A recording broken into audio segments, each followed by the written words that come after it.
Assalamualaikum warahmatullahi wabarakatuh. Perkenalkan, nama saya Indah Lestari Zahab, NIM 2030200011. Di sini saya akan mengerjakan tugas kedua saya dari dosen pengampu, yaitu Bapak Muhammad Latif Kahfi MKOMI, yang berjudul 5 tips cara mengatasi overthinking.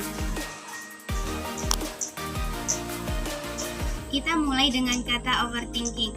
Overthinking berasal dari bahasa Inggris over yang artinya berlebih dan thinking yang artinya berpikir secara normatif. Dapat kita simpulkan, overthinking adalah berpikir secara berlebihan, memikirkan sesuatu yang sebenarnya tidak terjadi atau mengkhawatirkan sesuatu yang sebenarnya nggak ada atau belum ada. Dan biasanya teman-teman, overthinking ini adalah asumsi kita sebagai respon dari apa yang terjadi di sekitar kita. Contohnya, teman kita ada yang bilang nih, kayaknya kamu mulai gendutan nih sekarang ya. Terus respon kita adalah berpikir, aduh jangan-jangan karena berat badan naik makanya aku dijauhin, jangan-jangan karena berat badanku kayak gini aku kemarin gak dapat kesempatan, atau jangan-jangan gara-gara pipi cabi nih followers di IG ku berkurang jumlahnya, nggak kayak si Onono yang punya body goals banget.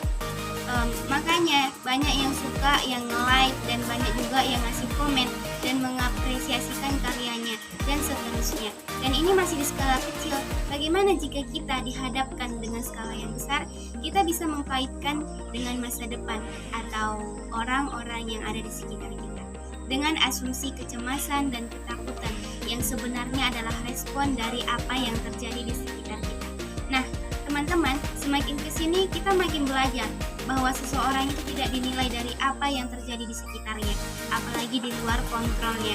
Namun kualitasnya kita justru dilihat dari pilihannya, sikapnya kita atas apa yang terjadi di sekitar kita. Nah, kita semakin sadar bahwa semakin dewasa seseorang, maka dia akan makin bisa mengontrol respon seseorang atas apa yang terjadi di sekitar kita. Maupun itu bentuknya pikiran orang, pernyataan orang, sikap orang pada dirinya. Kemampuan self-leadership ini salah satu indikator atau alat ukur tentang seberapa dewasa kita dalam menghadapi atau menghandle diri kita sendiri, termasuk apa yang kita pikirkan, apa yang kita rasakan, dan pilihan sikap kita. Setidaknya ada 5 ciri orang yang sedang overthinking menurut Amin Morik. Yang pertama, kualitas tidur kita mulai terganggu. Kita tidur dan mengistirahatkan diri lebih dari 8 jam dalam sehari, dan waktu bangun kita tetap merasa capek. Yang kedua, kita sulit menyelesaikan masalah yang sedang dihadapi. Logikanya gini ya teman-teman, gimana masalah mau selesai kalau fokus kita bukan pada solusinya, namun pada masalah yang terus berputar dengan pikiran kita sendiri. Dan yang ketiga, mulai nggak fokus terhadap apa yang kita lakukan. Dan yang keempat, kita sulit dalam mengambil keputusan karena banyak yang kita khawatirkan, banyak yang kita cemaskan, dan semua asumsi kita adalah respon yang berlebihan, alhasil kita jadi menunda mengambil keputusan. Dan yang kelima, dan ini yang terakhir, kita mulai nggak pede terhadap diri kita sendiri, kita nggak confident terhadap kemampuan kita, bahkan atas apa terhadap keputusan kita sendiri. Nah, kalau teman-teman lagi berada di masa-masa yang seperti ini, saya mengucapkan selamat karena teman-teman berada di growing phase atau fase sedang bertumbuh.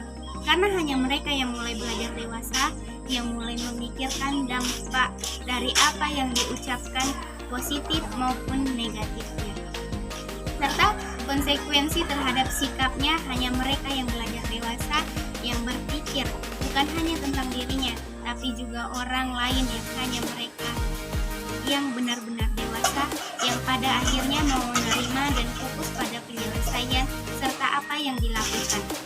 Dan ada 5 cara mengatasi overthinking yang sedang kita rasakan. Yang pertama, release the dark energy. Teman-teman bisa keluarin energi itu, karena energi harus disalurkan dan dan terus berjalan karena energi itu mengalir saat teman-teman senang, sedih, kecewa, marah. Oleh karena itu, energi itu perlu disalurkan. Nah, penyalurannya kayak mana nih? Cuma teman-teman aja yang tahu dan teman-teman yang bisa sesuaikan dengan karakter diri sendiri, teman sendiri. Dan yang kedua, acknowledge the problem. Apa sih yang sebenarnya terjadi? Dan di sini kita mulai mencoba belajar berpikir secara logika, bukan lagi perasaan. Memang awalnya berat karena kita harus mengakui nih dan menerima apa yang tidak kita suka, dan kita bisa meminta masukan terhadap orang tua kita atau terhadap orang yang terdekat kita. Tapi ingat, masukan itu hanya sebagai input filter. Proses mengelola informasi serta advice itu tetap harus ada di diri kita. Dan yang ketiga, what's next? Fokus terhadap apa yang bisa kita kontrol, teman-teman. Menyadari masalah itu penting, tapi lebih penting lagi kita melihat solusinya. Karena kita tidak boleh selalu terjebak terhadap apa yang sedang kita rasakan. Dan yang keempat, action. Banyak yang bisa kita tawarkan sebagai solusi, tapi nggak semua juga bisa kita eksekusi. Fokus pada hal yang bisa kita eksekusi, bukan hanya menjadi ilusi. Karena kalau kita berpikir yang bisa jadi nih akan mutar-mutar balik ke masalah overthinking tadi. Dan yang kelima, ini yang terakhir, sekaligus yang terakhir, nikmatin prosesnya. Saat teman-teman sudah bisa melewati 4 cara tadi, maka kita sudah bisa menikmati atas keputusan yang kita pilih. Mungkin cukup sekian yang dapat saya sampaikan dari video saya kali ini.